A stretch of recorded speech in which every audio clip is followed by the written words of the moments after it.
राज ठाकरे दुपारी 1:15 वाजता कृष्णकुंजातून निघाले ते मनसेच्या पहिल्या मोर्चात सहभागी व्हायला। मुंबई पोलिसांनी परवानगी नाकारली असतानाही ते मोर्चा काढण्यावर ठाम होते। सिद्धिविनायकाचं दर्शन घेत दुपारी 2:30 वाजता ते गिरगाव चौपाटीवर पोहोचले। तोपर्यंत गिरगाव चौपाटीवर अक्षरशः जनसागर उसळला होता। जणू मनसैनिकांची भरती चालली होती। 11 ऑगस्टच्या दिवशी सीएसटीत झालेल्या हिंसाचाराचा निषेध करण्यासाठी आयोजित केलेल्या या मोर्चाला पोलिसांनी परवानगी नाकारली होती, पण तरीही लोक, विशेषतः तरुण आणि महिला मोठ्या संख्येने हजर राहिल्या। राजसाहेबांचा करिश्माच असा आहे की अगदी तुम्हाला कल्पना असेल, फक्त 3 का 4 दिवसामध्ये ही सभेचे आयोजन करणं राजसाहेबांनी सांगितल्यानंतर संपूर्ण महाराष्ट्रातून लाखो तरुण आज इथे एकवले, आझाद मैदानमध्ये एकवले। सर्व अशा पद्धतीने एकजूट करून यापुढे अशा हल्लेखोरांच्या विरोधात उभे राहिले पाहिजे। याच मुद्द्यावर भाजपनं काढलेल्या मोर्चाला अल्प प्रतिसाद मिळाला होता, पण मनसेचा मोर्चा मात्र विराट असाच म्हणावा लागेल। दुपारी 2:30 वाजता निघून हा 60 ते 70 हजारांचा मोर्चा तासाभरात आझाद मैदानात पोहोचला। राज ठाकरेंनी आधी जाऊन दंगलीचं नुकसान झालेल्या अमर जवान ज्योतीचं दर्शन घेतलं।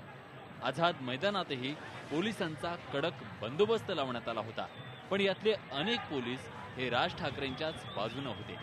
पोलिसांवर झालेल्या अत्याचाराविरोधात राज ठाकरेंनी आवाज उठवल्यामुळे ते खुश होते। एक पोलीस नाईक तर कारवाईची पर्वा न करता थेट मंचावर पोहोचले आणि त्यांनी राज ठाकरेंना गुलाबाचं फूल दिलं। आयएएस लोकांना, आयपीएस लोकांना युनियन आहे, वकिलांना युनियन आहे, डॉक्टरांना युनियन आहे, सगळ्या लोकांना युनियन आहे, समजलं का? फक्त मुंबई पोलिसला युनियन नाही। तुम्ही बघाल तर गुजरात पोलिसला युनियन आहे, दिल्ली पोलिसला युनियन आहे। त्यांना ते भाऊ कुठेतरी हे आदर मिळतो, न्याय मिळतो। आम्हाला न्याय देणारा कोण नाही। मनसेच्या स्थापनेनंतर आपला पहिलाच राजकीय मोर्चा मोठा कमालीचा यशस्वी करत राज ठाकरेंनी एकाच दगडात अनेक पक्षी मारले। एकीकडे पोलिसांच्या मनातली खदखद आपल्या भाषणाद्वारे बोलून दाखवत राज ठाकरे यांनी पोलिसांची सहानुभूती तर मिळवलीच, पण दुसरीकडे परवानगी नसताना देखील मोर्चा काढून राज्य सरकारला देखील हतबल केलं।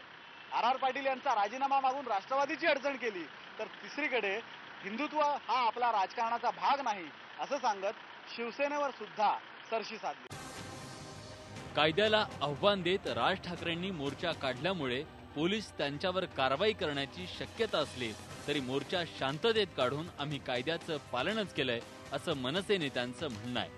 कारवाई करायची की नाही यावरून राज्य सरकार अडचणीत असताना दुसरीकडे शिवसेना आणि भाजपमध्येही अस्वस्थता पसरली आहे। त्यामुळे एक मोर्चा काढून राज ठाकरेंनी भविष्याचीच मोर्चे बांधणी केली आहे असंच म्हणावं लागेल। व्हिडिओ जर्नलिस्ट संदीप पवार सोबत विनोद तळेकर, IBN लोकमत, मुंबई।